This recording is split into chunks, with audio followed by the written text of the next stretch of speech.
Et bonjour à tous, c'est Zimbabwe. Aujourd'hui, on se retrouve pourquoi? Pour le retour du jour à retenir. Allez, c'est parti. Aujourd'hui, c'est les 108 ans du coup d'Agadir, extrêmement connu comme événement, le coup d'Agadir ou la crise d'Agadir. En gros, c'est très simple. On est en 1911, donc en Europe, c'est un petit peu la merde, quoi. Les gens se détestent un peu. On est en plein dans le partage de l'Afrique. Et en fait, il y a l'Allemagne qui rage un peu parce que, en fait, elle a pas vraiment le contrôle du Maroc. Et un jour, donc, la France décide de mettre un bateau, enfin, de mettre des troupes au Maroc pour prêter main forte au roi du Maroc qui avait un problème de révolte, quoi. Du coup, l'Allemagne pète un câble et en fait, pour montrer qu'elle est toujours là, quoi, elle décide d'envoyer un de ses cargos, voilà, la canonnière SMS Panthère.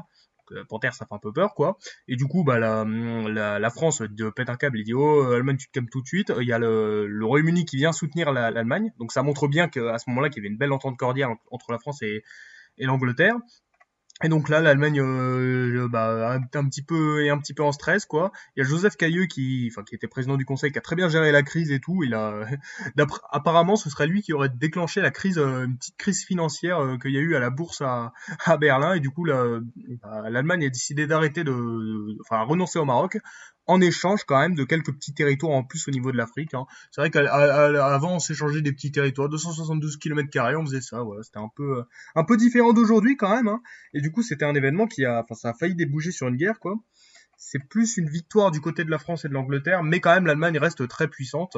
Et quand tu voyais ça, c'était clair qu'il allait y avoir une guerre, quoi. Je sais pas, les mecs, voilà, ils s'emmerdaient pour le Maroc, donc bon, à partir d'un moment, c'était évident ils allaient se taper au bout d'un moment. Et c'est arrivé, je vous spoil. Aujourd'hui, c'est aussi l'anniversaire d'Hugues Capet.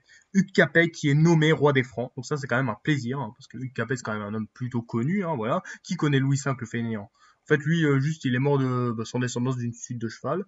Enfin, d'une chute de cheval. Du coup, qu'est-ce qui s'est passé? Il y a tous les maires, enfin, les gros chefs de telle région et tout qui se réunissent et ils élisent donc Hugues Capet, un d'entre eux, comme maire, enfin comme roi des Francs, quoi.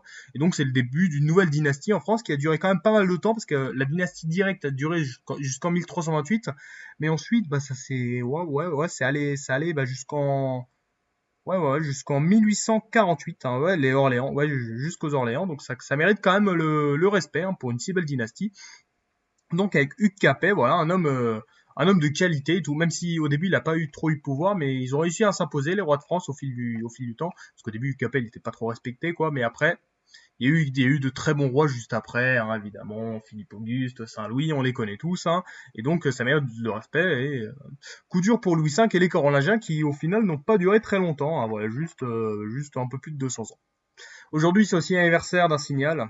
Le SOS est adopté comme gros signal de détresse. Alors le SOS, tout le monde le connaît, donc en fait, voilà, c'est du morse, quoi. Enfin du morse, pas comme ça, pas comme ce morse, mais voilà, le code morse, quoi.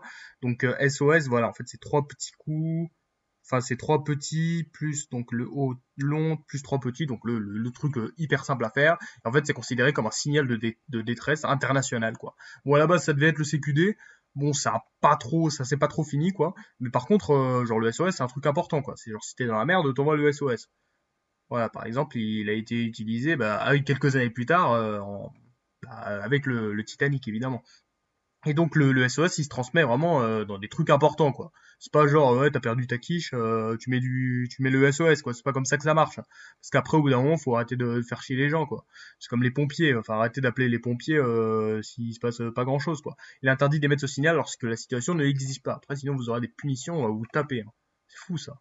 Bon, voici les trois événements très importants. Donc, on a le coup d'Agadir en 1911. On a eu Capet qui est nommé roi des Francs en 987 et on a le SOS qui est adopté comme code de signal de détresse international en 1908. C'était Zimbabwe. Merci vraiment d'avoir regardé.